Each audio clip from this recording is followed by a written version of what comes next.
I'm really pleased this week to be joined by a very interesting person I know you're going to love. He's an entrepreneur. He's got an interesting backstory, Mr. Danny Gray. Hi, Danny. Hi, Jason. Thanks for having me on. No, look, I'm really pleased that you could join us. I've seen your website. I've seen the videos. I've seen what you kind of do. Just for the benefit of my listeners, can you just explain what your business is and what it does? And then we can go into your backstory, and then we can touch on some of the financial issues, which, as you know, is a theme of our show. Of course. I've got a couple of businesses, actually. So I created a men's cosmetic brand, so a makeup brand for men 3 years ago, which I launched, which has gone extremely well. And that was all born out of my own insecurities and sort of struggling with mental health disorder called body dysmorphic disorder. So that's grown very, very fast as a business. It's an international business, but I was getting loads of customers reach out to me to ask me questions about my own mental health story. So I wanted to do a lot more. So I created a free-to-use platform called JAAQ, which is JAAQ, which stands for Just Ask a Question, where people can go on, access world-leading doctors and people with lived experience to ask questions about mental health. So there's a real quick snapshot. So it's two separate organizations. Great. Well, I love that. You know, go big or go home, they say, don't they? So that's wonderful. Yeah. And here's the thing, as we've seen now with, I love entrepreneurs. I've got an entrepreneurial background in my family as well. So we love wealth creators. We love people who are creating value and getting paid for that value, obviously. But I'm interested to know is that in this, the whole issue of mental health, and as you know, there is a link between mental health and financial well-being. As we know, one can lead to the other, good or bad. So I'm just interested is in this world now where mental health, it's easier for people to talk about and acknowledge. And also there's a bigger focus on people's sort of consumption and buying being linked to their values and their priorities. I'm wondering how you see those things intersecting, the whole issue of mental well-being and this whole issue of sustainable spending and the use of our money. So for me, I think look, what a good thing is that people are starting to talk about mental health. I think we've still got a long way to go. And issues for me, what I'm trying to do is get people maybe reach out a little bit earlier. So it's all about prevention, right? So my own journey, the average length for a mental health condition or to get hit crisis is 10 years, right? So when you first feel something to when you reach out, a lot of people don't reach out until they hit that crisis point. And I did that, if I'm honest, and it took me a long time to get to where I am today. I'm still not perfect, but I manage it on a daily basis. So and all of that is based on information for me. So if you're feeling something in the first, you don't feel right, what do you normally do? You Google something, or you don't get access to your local GP or anything like that. So by creating something like JAAQ, where you can get the right information from the right sources instantly at a click of a button, I think can be transformative and help people reach out at an earlier point. So in terms of, and then obviously that mental health can affect you in every single way of your life. It affected me in everything I did, right? It affected me being the real me. It affected how I worked without a question. And obviously that has a financial impact in both senses for me, right? I think if you are struggling with your mental health and trying to keep yourself, that can affect your corporate world or your opportunities in life, which obviously can then impact your financial health as well. There's quite a lot of research, isn't there, that shows that people who are experiencing extremes of mental health challenges, whether that's manic behavior, impulsive behavior, depression, anxiety, or addictive behavior, that can really, no matter how much they earn, they can really blow through their money, or more importantly, not save or store their money. It just goes out like a leaking bucket. I'm just interested to know, if you think about the work that you're doing now with your experts, what's the common theme that you're finding works? Because let's just be clear, it works your system by someone's got a concern about some aspect of the mental health, and you've got an expert there who can explain in a personal way. Perhaps explain the basic proposition of how you're changing the way that people get empowered about making changes and improvements to their mental health. Just on that first point, Jason, what you mentioned, actually, it's a good point I can relate to myself about the financial aspect. So suffering with body dysmorphic disorder or BDD, I'm obsessed about the way I look, right? And that, first of all, was my ears. My ears were right angles to my head, so I had my ears pinned back. I had a hair transplant, which cost me a lot of money. I didn't really even need a hair transplant but my mental state thought I did. And then the other thing for me is a big thing still affects me today is my clothes. So I can spend a huge amount of money on clothes, returning and not returning them, try them on once, wear them once, feel comfortable the next time I don't. So I personally understand when you talk about the financial impact, the impact it has on, because it has it on me, right? And I've had to really throttle back on my clothes because it was getting out of hand, if I'm honest. Like every day I'd have parcels arrive and then I'll try them on once and then not. But the aspect of JAAQ, we've only got 3 conditions on there at the minute because of I'm funding it myself, and we're gonna make it cover a lot. But we have an expert on there for depression, who's Professor Paul Gilbert, OBE, one of the leaders in the field, and Alistair Campbell, who's lived with that experience. So effectively, if you want to find out some information about depression, you go onto jaaq.org, JAAQ.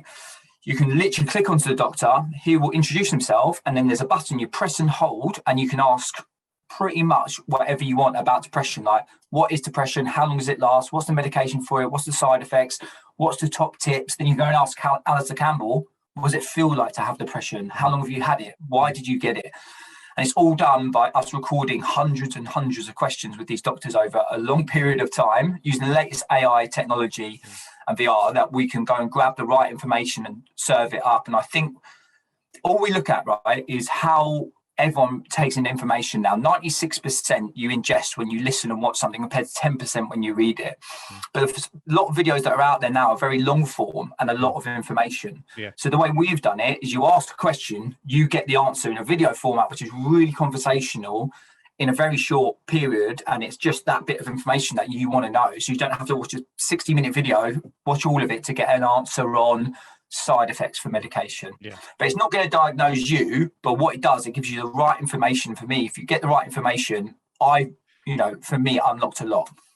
And I think the point is where we're underserved by mental health professionals and mental health capacity, it's not a substitute for professional help, but it is that what we call that more informed and more safer gateway into helping yourself on that journey of recovery and improvement and making progress, right?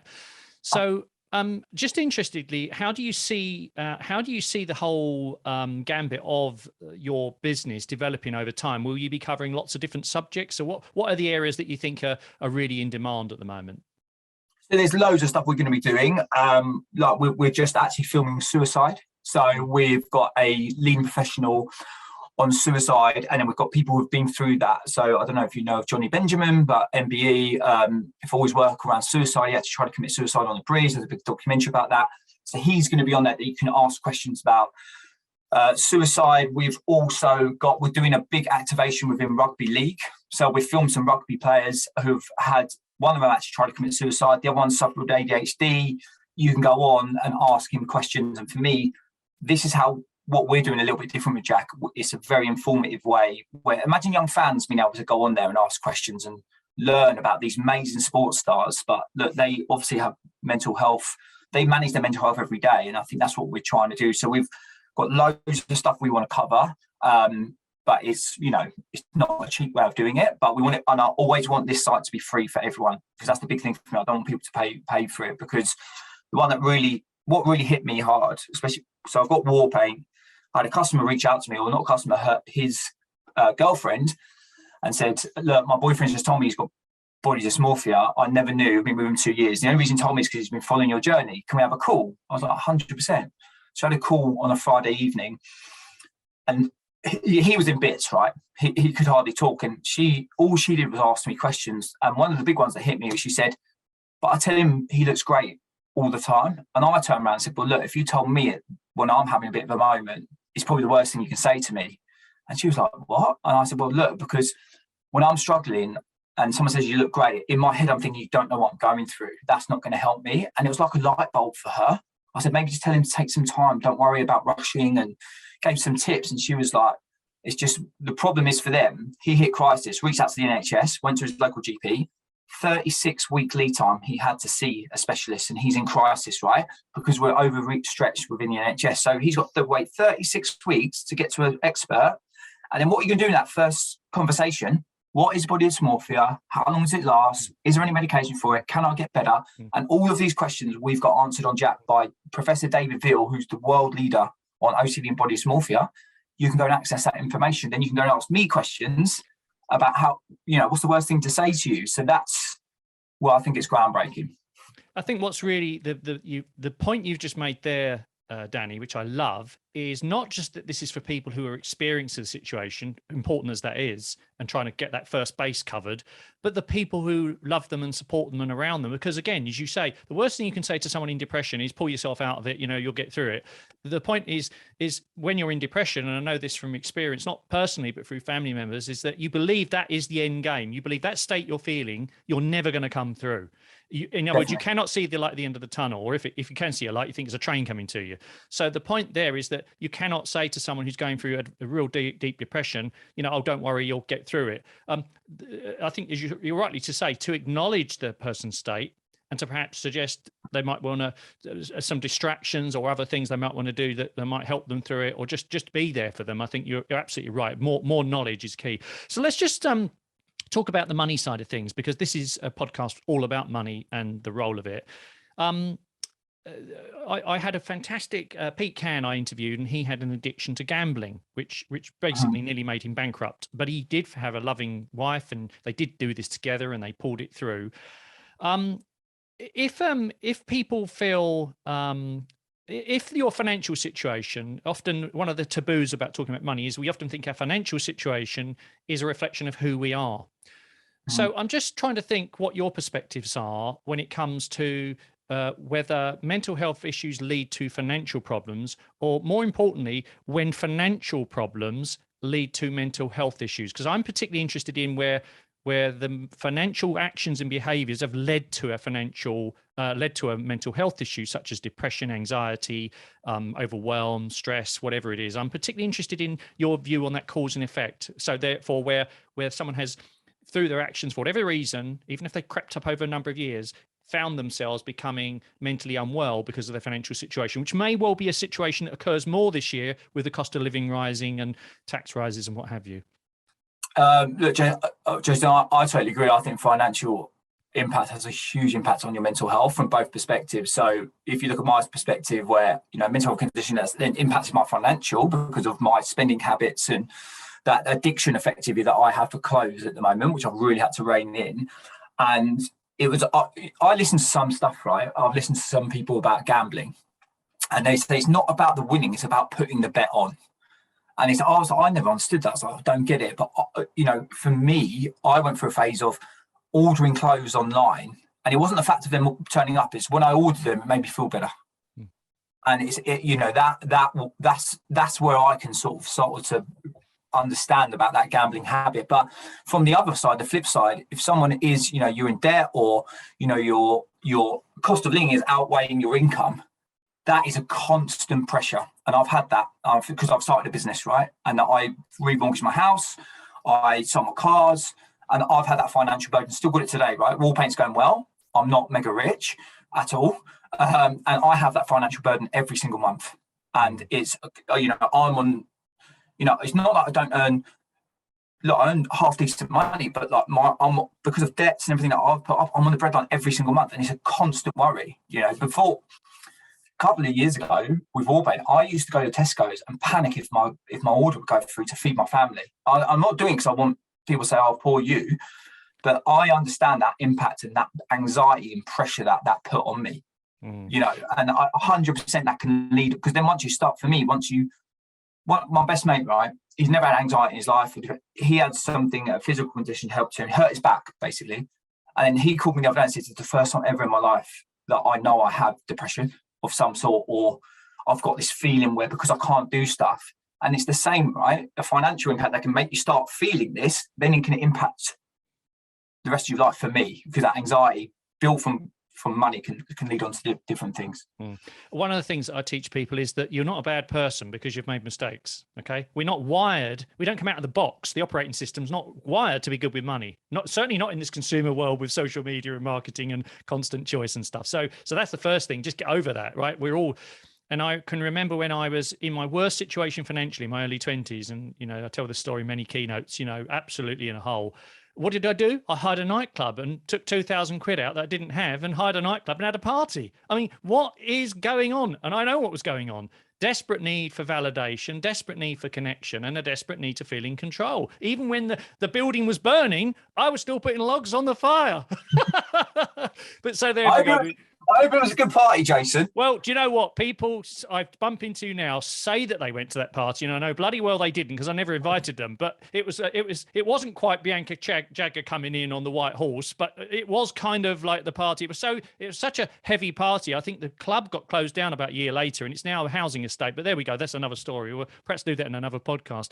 So I'm just interested also to just get some of your thoughts on being an entrepreneur, because it's not for everyone. There's nothing wrong with being an employee or working for someone or even a self-employed tradesperson or any of that. They are very valid jobs. You can earn very good living, and there's nothing wrong with that.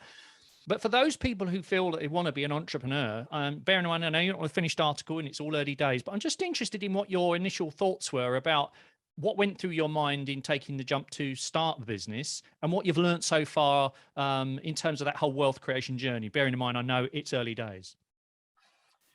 Well, look, for me, I think a lot of time you're born with that entrepreneurial gut. I think it's very hard to look, some people can see a gap in the market and do it, but on your first point, Jason, 100%, not everyone's right to be an entrepreneur, right? But some people want to go to work, they want to go 9 to 5, they want to leave work and not have to think about it, and they want to have a weekend and they want to do the things they want to do.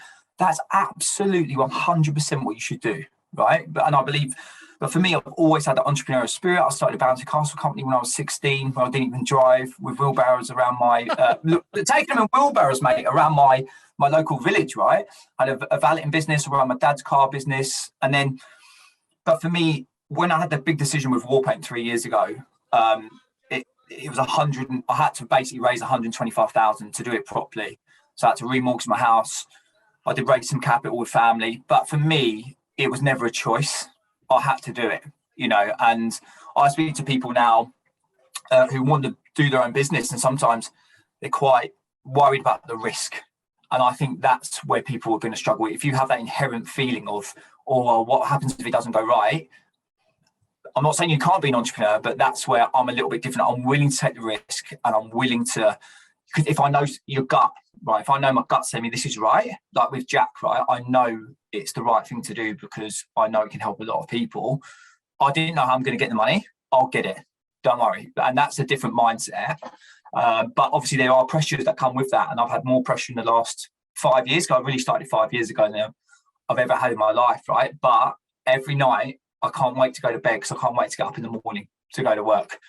So that's the thing as an entrepreneur for me. I enjoy it every single day, but I've never had pressure like it in my life at the same time. So, but I'm not saying it's too much pressure for me because I'm much happier now than I was in a corporate environment. So, you learn a lot. I've learned a hell of a lot in the last 5 years. So I think that's what it's down to. And the other thing for me is about regret.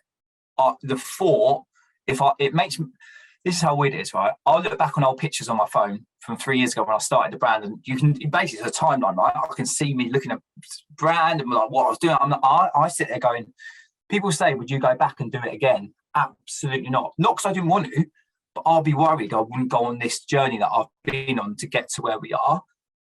I don't know if that makes sense, but that's how much I love it, right? I even look back, I can't look at old photos because I'm like, oh my God, if I didn't make that decision, it might not have happened the way it has because I just love what I'm doing.